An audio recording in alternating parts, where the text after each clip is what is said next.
ბატონი გიორგი მარჯანიშვილი ჩვენს კუთხეში ჰერეთში ერთი პერიოდი მოღვაწეობდა. აი ჩვენ ეს ბიჭები ბაჩო გიო და მე ჰერეთიდან გახლავართ. ბატონმა მალხაზ ნუროშვილმა გითხრა დღევანდელის შესახებ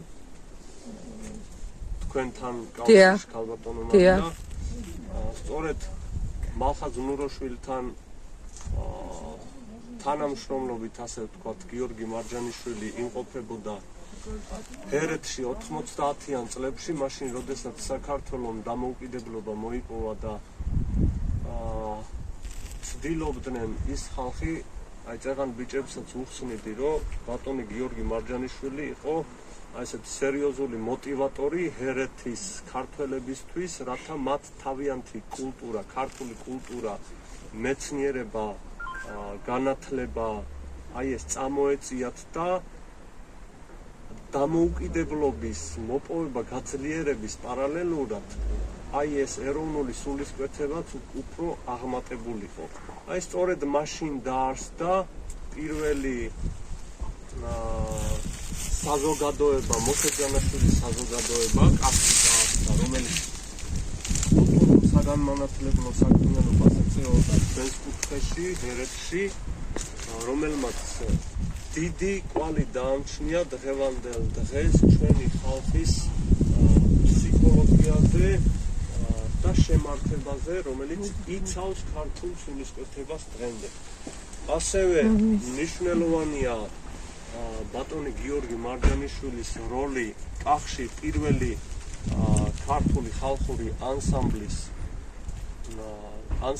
კახის შვიდკაცას ჩამოყალიბებასთან დაკავშირებით. ეს არის სწორედ 80-იანი წლების მეორე ნახევარი და ჩემ მიერ წეგან ხსენებული მალხაზ ნუროშვილი იყო აი ამ ანსამბლის ხელმძღვანელი და ასე ვთქვათ გენერატორი, ინიციატორი იყო, უпростоრად მოტივატორი იყო ბატონი გიორგი და მალხაზ ნუროშვილი იყო ხელმძღვანელი ანსამბლისა, რომელიც ცდილობდა იმ პერიოდში ჯერ კიდევ, როდესაც ანსამბლის გუნდური კულტურა არ არსებობდა, სწორედ ეს ადამიანი ცდილობდა და მისი ეს ენერგიის წყარო იყო ბატონი გიორგი მარჯანიშვილი.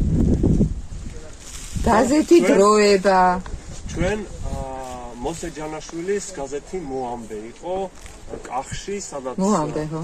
კი, მოსეჯანაშვილის მოამბე იყო კახში, რომელიც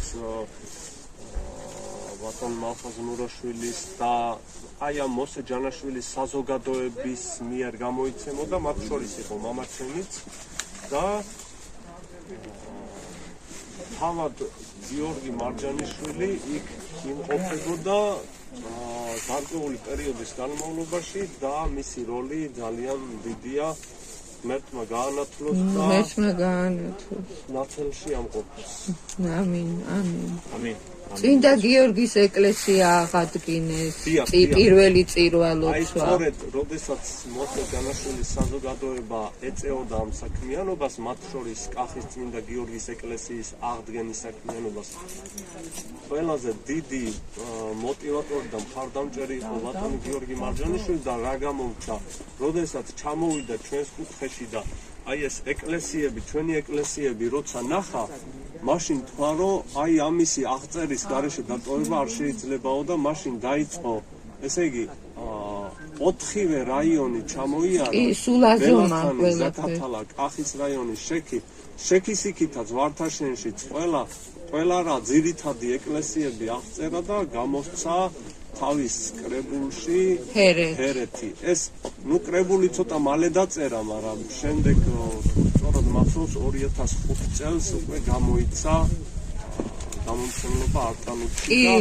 შეუძლიათ აი ჩვენს მსმენელებს გამომცემლობა არტანუჯის 2005 წლის წიგნი ბატონი გიორგი მარჯანიშვილის ავტორობით ჰერეთი ნახონ, სადაც ჰერეთის ეკლესიები არის საფუძვლიანად აღწერილი. მე თვითონ გავეცანი ამ წიგნს და საკმაოდ აი ესეთი მეცნიერულად და ზუსტად არის აღწერილი. კარგი იგავებია ჩაწერილი ინგილოები.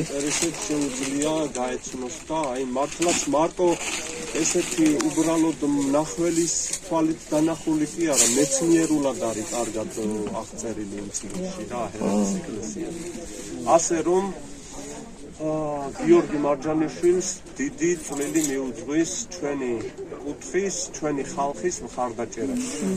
და მადლობის ნიშნად დღეს ჩვენ ჰერეთის ძალიან დიდი მადლობა ბიჭებო რომ მოხვედით. ძალიან დიდი მადლობა. ერთოდ